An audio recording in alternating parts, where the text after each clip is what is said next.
Well, welcome back, my friends. Let's talk about something that we probably do every day. For many of us, probably 3 times a day. If you're like me, maybe more. It's eating, the lost art of eating. So here's the thing, the problem with the world today isn't that it eats too much, but it's that the world eats without joy. A person who eats their meals without gratitude is like a poet that doesn't have any words. It's having a fork, but nothing to do with it. So you might have clicked on this video and thought to yourself, how exactly can someone forget how to eat? We do it all the time. People are nourished by it. Here's the thing, eating has just become background noise. For many people, breakfast has become fast food. Lunch is just a sandwich at your desk. And maybe dinner time is just leftovers that's heated up in the microwave. We use food as fuel, not as time for connection. What's crazy is that you can fill your car with fuel, but you can't fill your heart with fast food. See, God gave us meals not to make us machines, but to make us happy. Look back at the Bible. Adam and Eve's first sin involved food. One of the last things that Jesus did before he went to the cross was he had a meal. The one thing that we do as Christians to remember him, communion, is a meal. Food isn't just fuel. In a way, food is spiritual. Don't forget what Psalms 34 says. It says, taste and see that the Lord is good. Did you notice it didn't say calculate and see? It didn't say measure and see. It said taste and see that the Lord is good. God gave us taste buds not for efficiency, but for joy. Come to think of it, that might be the best argument for flavor that I've ever heard. But honestly, the world has turned a meal into a rushed endeavor. We've lost our patience, our attention, even joy.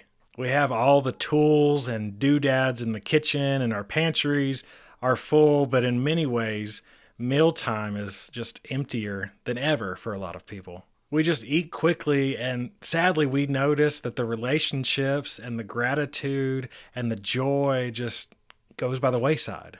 We've traded the feast for fast. And in that trade, we've lost something important, something spiritual. Eating slowly is supposed to be a sign of culture and relationships and joy, even worship, even if it's in silence. And so the first step to reclaiming the lost art of eating is reclaiming the table itself. Not just the furniture itself, but looking at the table as something that is important. It should be seen as a place where conversation flows and laughter lingers and bread is looked at as more than just a product. And listen, a dinner table doesn't need to be extravagant. It doesn't need to be Instagram ready. What matters is presence. What matters is attention. Man, it kills me when I go out to dinner with people who are my friends and their phone is more important than the conversation at the table.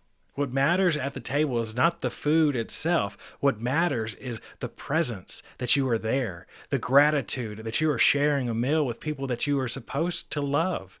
And what it says is that life matters and you matter. And I'm glad that you're here with me. Meals are better when they are shared with someone else.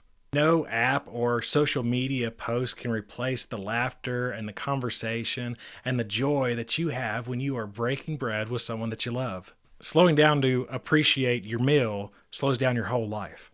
A rushed person can't appreciate the world, and a rushed meal makes it to where you can't savor the flavor of both the food and those that you have the meal with.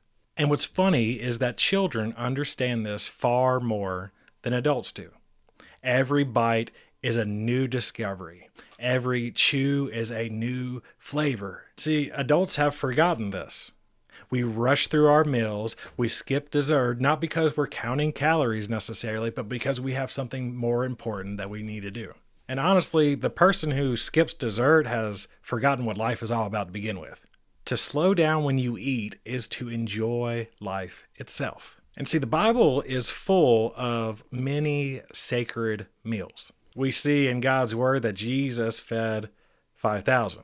He broke bread with the disciples. Meals were times for teaching, connection, and gratitude. And the Apostle Paul, he said to give thanks in all circumstances. See, that's the crazy thing about the difference between now and many years ago.